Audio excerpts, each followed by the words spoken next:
Welcome back, ball fans. Wish y'all a very happy Thanksgiving. I don't know if most of you guys will be watching this on Thursday, and don't know if it is before you're eating your big meal or if after you're trying to recover from it. But either way, I hope you and your family have enjoyed a blessed day. Uh, Today we're going to jump into obviously the Vanderbilt preview. We'll talk a little football recruiting. It's early signing day's a week away, and there's a lot of stuff going on right now. Tennessee basketball, and maybe some turkeys in the college football world. We may name a turkey or two that we want to say, Yeah, gobble this too. And but let's start off, Bob, giving thanks on this Thanksgiving Day. absolutely. I got two big things I would like to get thanks to. First is our subscribers and the people that like our videos and comment. Without you guys, we wouldn't be doing this. We enjoy doing it, and we're thankful you guys.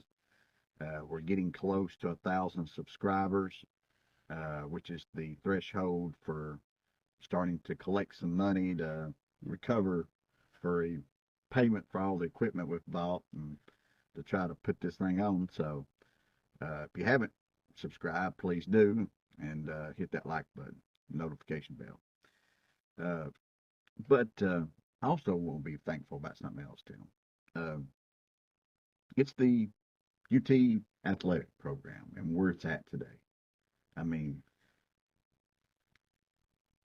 we have the best athletic program in the country right now. Nobody else has as good a program we have right now.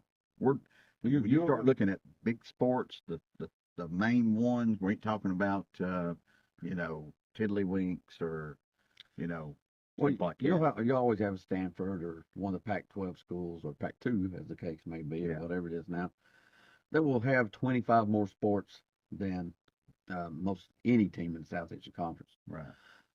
And they'll get the things for that. But when you talk about the ones that people watch that you actually see on TV, football, baseball, basketball, women's basketball, I mean, let's look at it. Top 10 football, top 10 basketball. Only school right now that's ranked in both.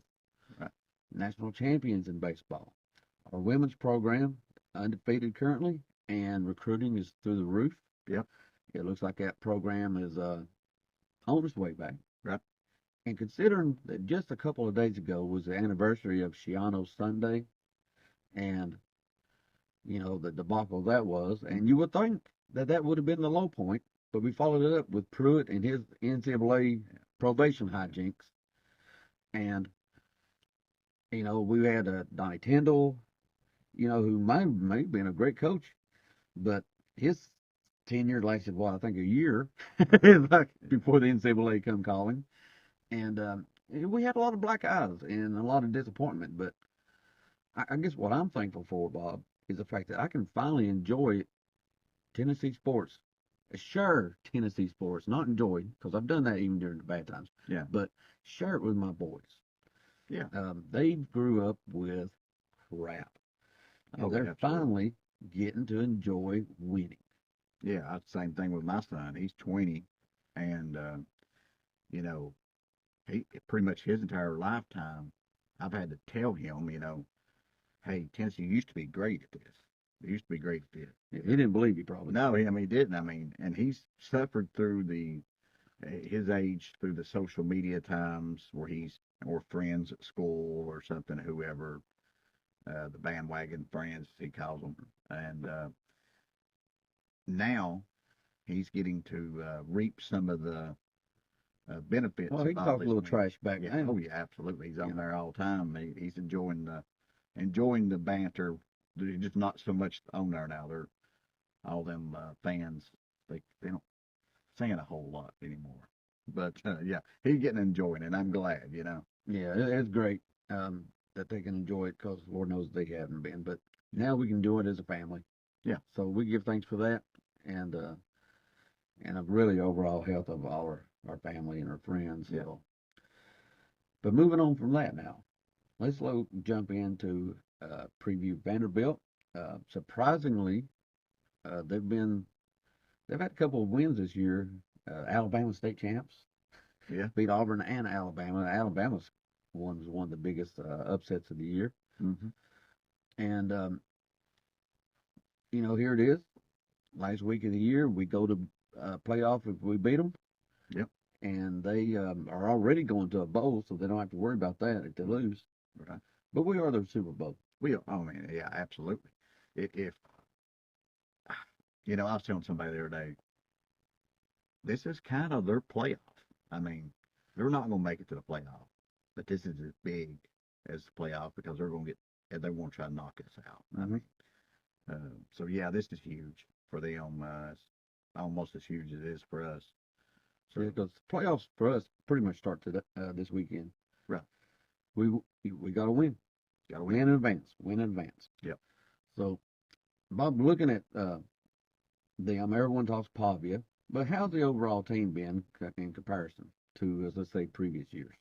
I went and looked at some of the stats. The stats don't always tell everything, but they're better. They're better on offense. They're better on defense. I think Pavia is a lot of their improvement on offense.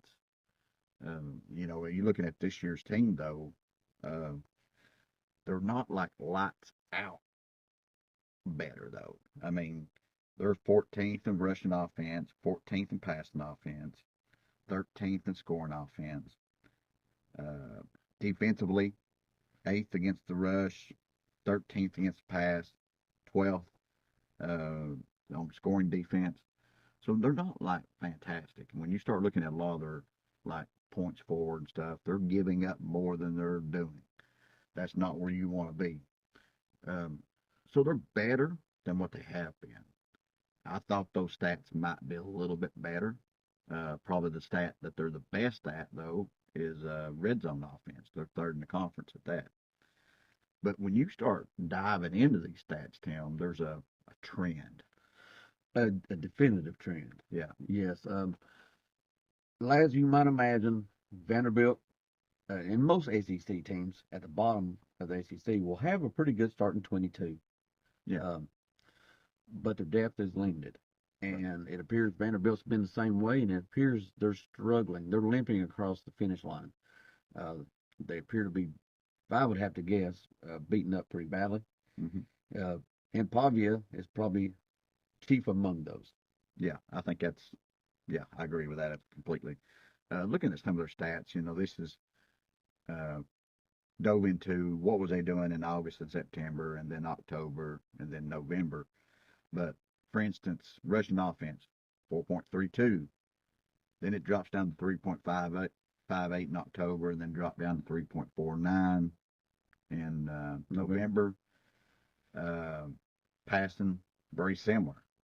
Uh, they're 52% completion percentage after Kentucky. I mean that's pretty bad. Well, considering that prior to that, they had been shooting off things for high 60s, 70s, into the 80s almost every game.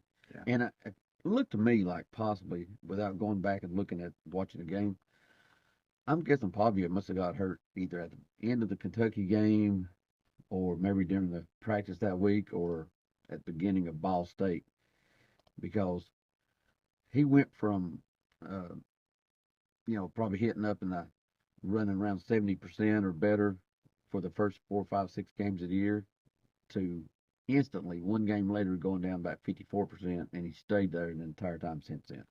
Yeah, I mean he has dropped way off, and it was right at Kentucky, right after Kentucky. Yeah, I mean, sounds like to me he's dealing with an injury. Yeah, I think that's what it is. He's in this LSU game, And he's lost 3 of the last 4, or they've lost 3 of the last right. 4.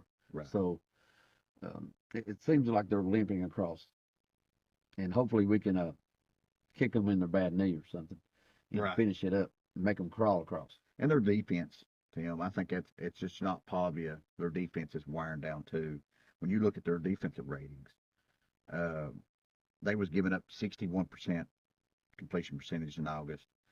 Then it went to 69 in October, and then 72 in November. I think the yards per attempt though is even greater. Yeah, 6.6 in August and September, then 8.2, and then 9.4. The QB ratings, in August and September, 129, then 148 in October, and then 166 in November. I think they're wore out. And like you said, it's about death. I mean, that's the problem with Vandy. Yeah, because it hurts anybody. It hurts us when we lose somebody. You know, It does. it hurts even the best teams, the deepest teams. But most of them can, you know, next man up. And, maybe they're not as good as a starter, but you know what? They were a 4-star in high school. They were a 5-star in high school. Or it's been someone in your program for multiple years. It's developed. And Vanderbilt doesn't really have that luxury of recruiting at the level that almost every other school in the conference recruits at. Well, what they do, Tim, I've watched them play a few times this year, and looking at their stats and all that. They try to minimize the game down. Um, Tennessee, the number of plays we run in a course of a game, a lot of our stats looks like we're playing 5 quarters. Yeah, Vanderbilt we run a lot of plays, even looks in like they're running 3. I yeah, mean, they wanna take a long time in between plays. slowest tempo in the conference this year, I think isn't it? so, yeah. I think. And they just want to try to keep it close, keep the possessions down, and they wear you out like that. Offensively, they're as methodical as I've seen in a long time. It really looks a lot like the offense back in the former days when you didn't take a lot of deep shots. It was a lot of 3 straight run plays or a short pass. They are it against Alabama. I swear it was like 3 yards, 4 yards, 3 yards. They would get 10 yards or 11. Kind of reminds me of our NC State game at the first. Yeah, I mean They had somehow or about another. 15, 16, 17 plays and only got 29 yards off of it, but it took half a quarter to do it. I bet there was 3 or 4 first downs for them where it would just seem like the guy would just stretch just enough for that first down, Keep the drive alive. just to keep it alive. One thing I wonder about, somebody else brought up, and I thought was interesting. Tennessee's really good at tackles for loss. I think we had 15 against UTEP. If we can get some against them and get them in a 2nd and 9 or second and 11, type situations in the 3rd and long, they don't operate well Mhm. there. And Pavia is hurt. I don't know if he makes it through this game.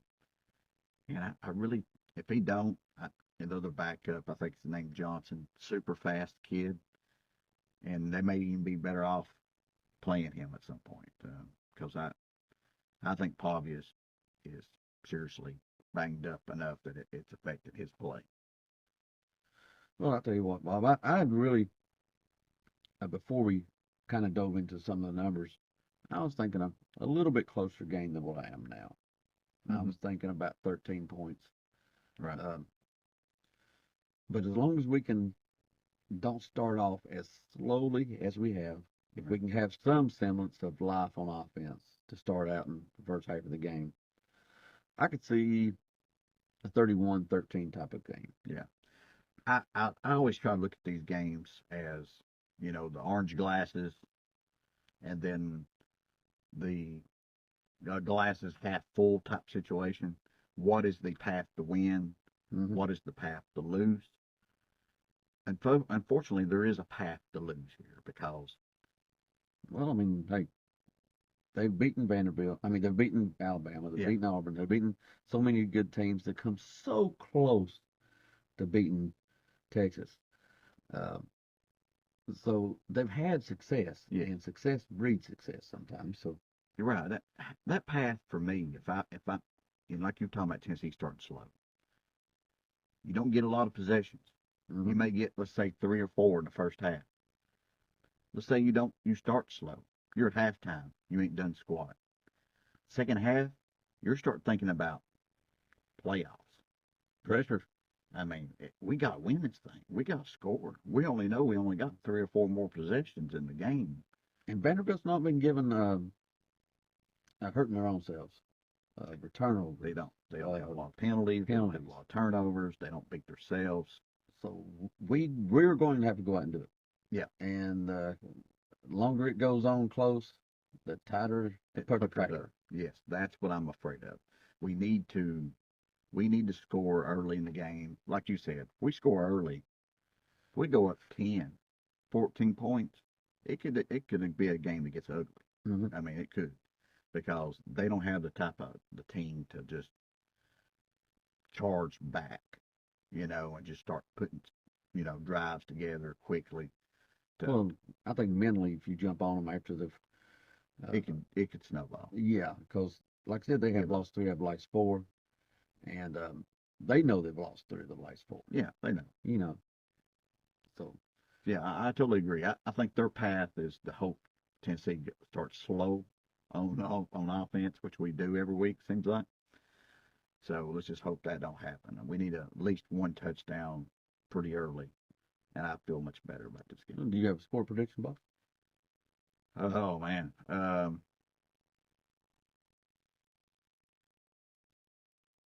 let's go 24-10, Tennessee. 24-10, okay. All right. Speaking of predictions, do you have a prediction on the David Sanders situation? For those that don't know, our top recruit, offensive tackle, been in the boat for quite a while now, for a bit, and then showed up at Ohio State's game with Indiana last week. And rumors he could even go back for the Michigan game. Yeah. So now, as sad as that sounds, the word out today is a little bit more upbeat. It is. I think Austin said, I think it was yesterday, maybe he would give it like 55% that he sticks with Tennessee or something like that. I've heard a little different stuff here and there. Herman Lloyd for 247 seems to think Tennessee's probably the final destination. I sure hope so, because he is a lot of guys are not, like, I feel like, or even if they're 5-star, they're not can't miss type guys. I feel like David Sanders is a can't miss type guy. And he, not only is he a can't miss, he fits our scheme really well. Extremely athletic. Very athletic. Played linebacker. So. Yeah, he played linebacker, something, but gets good competition. The guy I could definitely see him doing some of this pulling. Yeah, we pull guards, we pull tackles, and he's built for that. Yeah, I mean, the guy's very athletic. But yeah, I hope we get him. I think I go back and forth. Yesterday, I was like, man, I'm not sure. Today, I feel a little bit better about it. So it's an emotional roller coaster. It really is. Yeah. One roller coaster I believe we're going to feel pretty good about, though, is a borderline 5-star defensive lineman out of state of North Carolina. Yep. What's the latest on him, Bob? Feel pretty decent about him, Tim. And his name is Isaiah Campbell. Yeah. With Mac Brown getting fired, I mean, I think the draw for him is 2 things: academics and location. He's very close to North Carolina campus. I think that's location for him is the only thing, because anything else other than those 2 things, it's Tennessee. Winning, just Mac Brown getting fired, who knows what that situation's going to be like. He may lose his position coach. He may lose his coordinator. He knows he's lost his head coach. Yeah. I mean. And this is after he got reassurances that everything was good. Yeah, everything was good. Yeah. So everything was good, just not for Mac Brown. Yeah. I would be shocked if that goes any other way than Tennessee Orange next week when he signs. I mean, we've done everything we can do to secure that signature. I think if we don't get him, we really didn't have a chance to begin with, because he just wasn't going to leave home because it's distance. Yeah, distance and whatnot. The class is almost finishing touches. We'll quickly touch on it though before we move on to basketball. We just flipped Morse, the USC running back commitment, just flipped over to us, a local Tennessee boy who, quite honestly, 3-star, but film looks really good. Very dynamic. Then we've got Perlotti, who, I, he's been rumored to come to Tennessee half a dozen times, it feels like, over the last 3 months. And, he'll decommit from one place, go somewhere else, but yet Tennessee's always a bridesmaid. Maybe here at the finish line, we'll bring it back in. If so, that'd be a tremendous linebacker class. Yeah, it would be.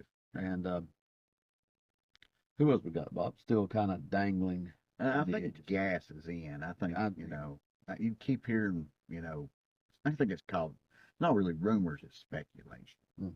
You know what I mean? I think we're good there. Yeah, and Travis Smith sounds like he's good. Georgia's going after everybody that we've stole from them hard here at the end. But Well, Auburn's probably going to get one from us. yeah, Darian Smith. Yeah, defense tackle out of was it Maryland? I'm drawing a blank right now. Just went right out of my mind.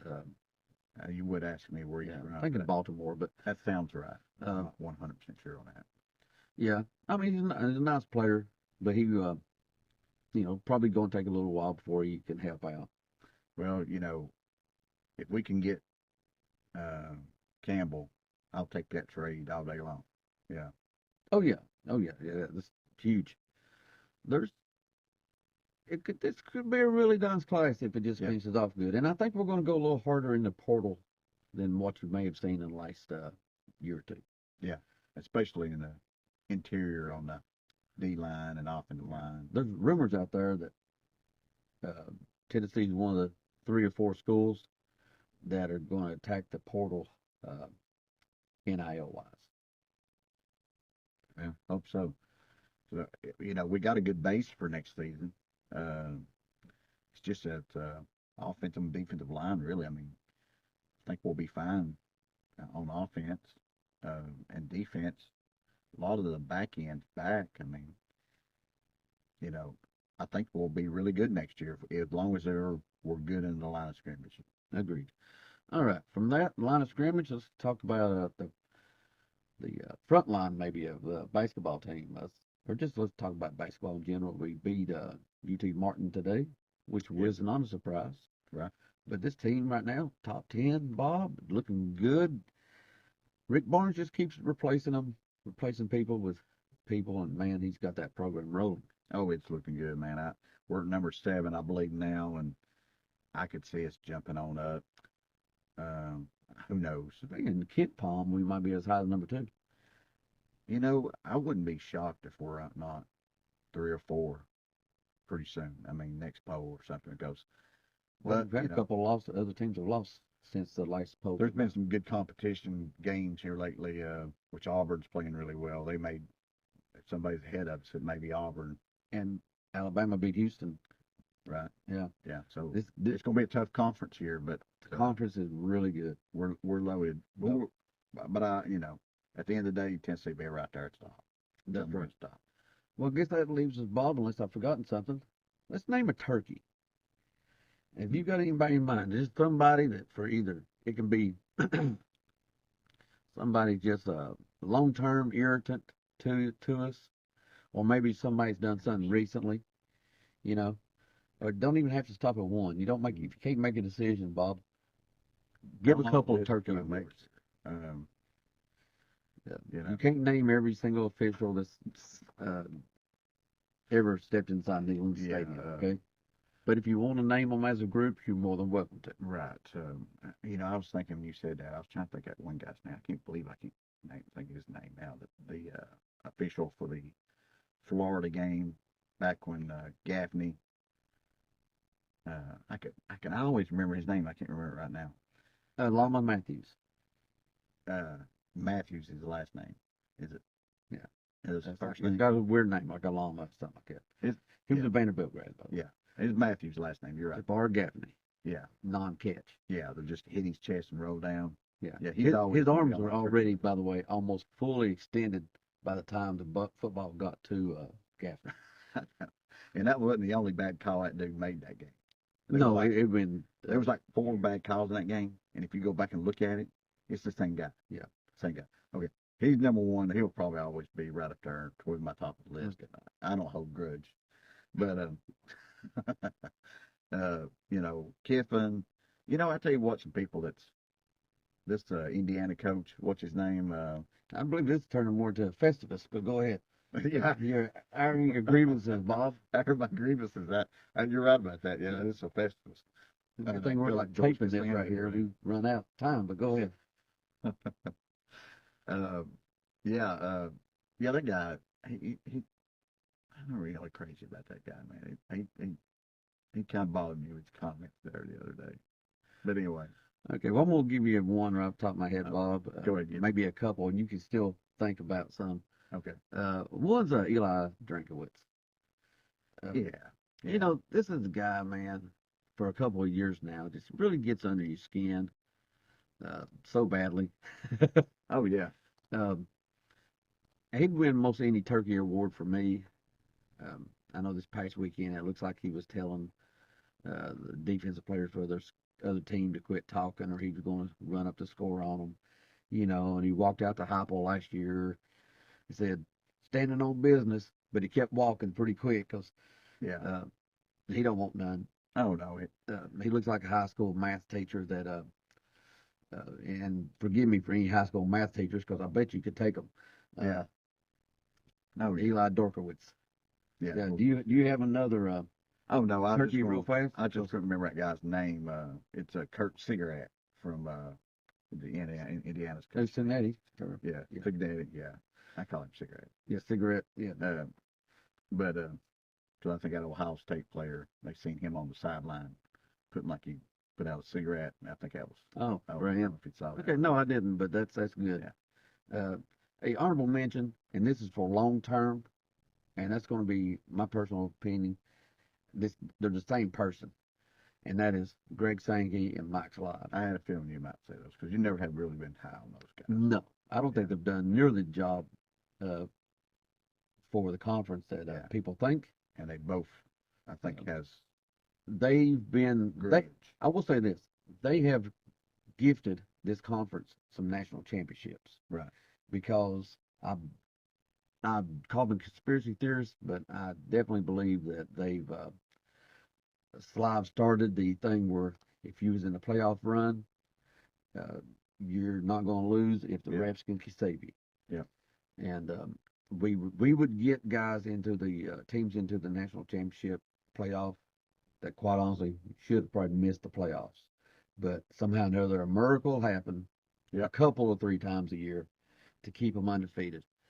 And well, while you're doing favors for one team, You're screwing over somebody else. screwing over the other one. And I know who the And- screwing was on. Well, among others, yes, us, and I don't even think their negotiations for TV contracts, given the success of the conference. Yeah. Uh, I mean, we're the best conference in the country. I mean, but we don't have the best contracts. yeah, We don't. haven't, and I realize part of that is due to The market. the markets of the Big Ten. Right.